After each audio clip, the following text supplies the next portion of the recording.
وقت کیا ہے؟ توجہ سے سنیں، وقت کسے کہتے ہیں؟ بخاری شریف کی حدیث کا مفہوم حضور فرماتے ہیں، حدیث قدسی ہے یہ، آقائے کریم فرماتے ہیں، اللہ کا فرمان ہے، حدیث قدسی حضور فرماتے ہیں اللہ نے فرمایا میرے بندے مجھے برا کیوں کہتے ہیں؟ حدیث قدسی ہے، اللہ نے فرمایا میرے بندے مجھے برا کیوں کہتے ہیں؟ اللہ سے پوچھا گیا اللہ کوئی تجھے برا کیسے کہہ سکتا ہے؟ تو ارشاد ہوا وہ زمانے کو برا کیوں کہتے ہیں؟ اس لیے کہ میں ہی تو زمانہ ہوں۔ توجہ غور فرمائیں، اللہ فرماتا ہے میں ہی زمانہ ہوں، جس نے زمانے کو برا کہا اس نے مجھ کو برا کہا۔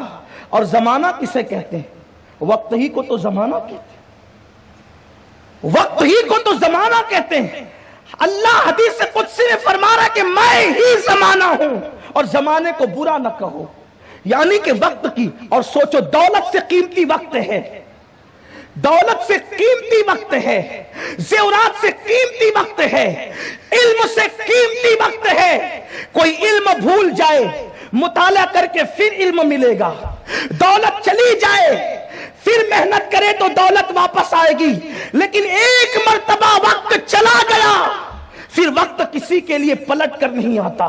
وقت اتنا بے نیاز ہے کہ وہ بادشاہوں کا بھی انتظار نہیں کرتا، وقت اتنا بے نیاز ہے وہ طاقتوروں کا بھی انتظار نہیں کرتا، وقت اتنا بے نیاز ہے وہ خطیب و ادیبوں کا کسی کا انتظار نہیں کرتا، وقت اپنا سفر جاری رکھتا ہے۔ لیکن سبحان اللہ، یہ اللہ کی شان ہے، دولت کسی کسی کو دی، علم کسی کسی کو دیا، عزت کسی کسی کو دی، اللہ اکبر، حسن کسی کسی کو دیا، لیکن جسے وقت کہتے ہیں وہ سب کو برابر عطا فرمایا۔ جیسے وہ امیر کے محل میں آتا ہے ویسے وہ غریب کے جھوپڑے میں بھی آتا ہے، جسے وقت کہتے ہیں۔ اور جو وقت کی قدر کرتا ہے، بہت بڑے مفکر، انگریز مفکر نے کہا ہے کہ جو وقت کی قدر کرتے ہیں وہی ترقی کرتے ہیں، جو وقت کی قدر نہیں کرتے وہ ترقی نہیں کرتے۔ کیا فکر تھی لوگوں کی! ایک حکایت میری ذہن میں آئی، اپنے الفاظ کے جامع میں عرض کروں۔ آج کل وقت لوگ کہتے ہیں چلو گھوم کے آئیں گے، گھومنے کے لیے آپ کے پاس وقت کیسے ہے؟ کیونکہ آپ کو تو ایک سیکنڈ کی گارنٹی نہیں ہے، آپ کو تو ابھی جنت کا ٹکٹ حاصل کرنا ہے، دنیا سے جانے سے پہلے جنت کی بشارت آپ کو پانی ہے۔ مرنے کے بعد تو کافر بھی فرشتوں کو دیکھیں گے، مومن کی شان یہ ہے کہ وہ مرنے سے پہلے دیکھے، مومن کی شان ہے۔ کافر تو مرنے کے بعد بھی دیکھے گا، مومن کی شان ہے وہ مرنے سے پہلے دیکھے۔ جہنم اور جنت کے معاملے میں عین الیقین اور حق الیقین کی منزل پر لوگ بعد میں فائز ہوں گے، مرنے کے بعد۔ مومن کی شان یہ ہے کہ وہ پہلے فائز ہو۔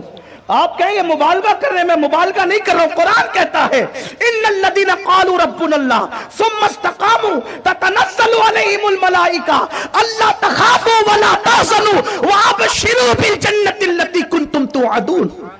کامل مومن کی شان یہ ہے جب وہ اللہ کے دین پہ ڈٹ جاتا ہے اس کے پاس فرشتے آتے ہیں، پبلک آئے نہ آئے اس کے پاس فرشتے آتے ہیں، اور ایک دو نہیں آتے، یہاں ملائکہ جمع کثرت ہے، اتنی بڑی تعداد میں آتے ہیں اس کا اندازہ نہیں کر سکتے، اور اس مومن سے فرشتے باتیں کرتے ہیں، اس کو حوصلہ دیتے اللہ تخافوا ولا تحزنوا، اور تیسری بات یہ کرتے وابشروا بالجنۃ التي کنتم توعدون، یہاں بیٹھے بیٹھے اس جنت کی بشارت لے جس کا اللہ نے تجھ سے وعدہ کیا ہے۔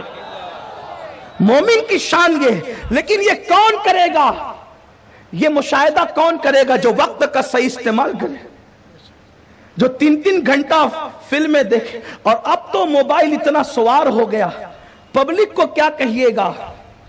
جو دانشور کہلاتے ہیں، پڑھے لکھے کہلاتے ہیں، اہل علم کہلاتے ہیں، ان کے ہاتھ میں بھی ہر وقت موبائل، مسجد میں بھی، مدرسوں میں بھی نشہ ہو گیا ہے موبائل کا۔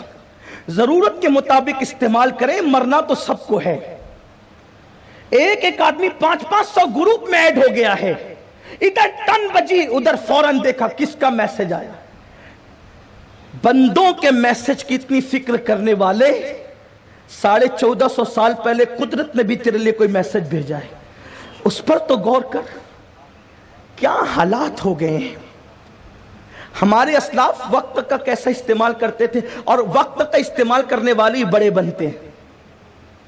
کچھ نہیں ہے، اندر سے پورے خالی ہو گئے ہیں، اوپر ہم نے دین کے لبادے میں اپنے آپ کو رنگ رکھا ہے. الا ماشاءاللہ کوئی اندر بھی تو دین کا رنگ کوئی چڑھائے، تب پتا چلے گا کہ دین کی رنگت کیا ہوتی ہے. قرآن کہتا ہے صبغۃ اللہ ومن احسن من اللہ صبغہ. اگر کسی رنگ میں ہی رنگنا ہے تو اللہ کے رنگ میں رنگو، اس سے بہتر کوئی رنگ ہے ہی نہیں.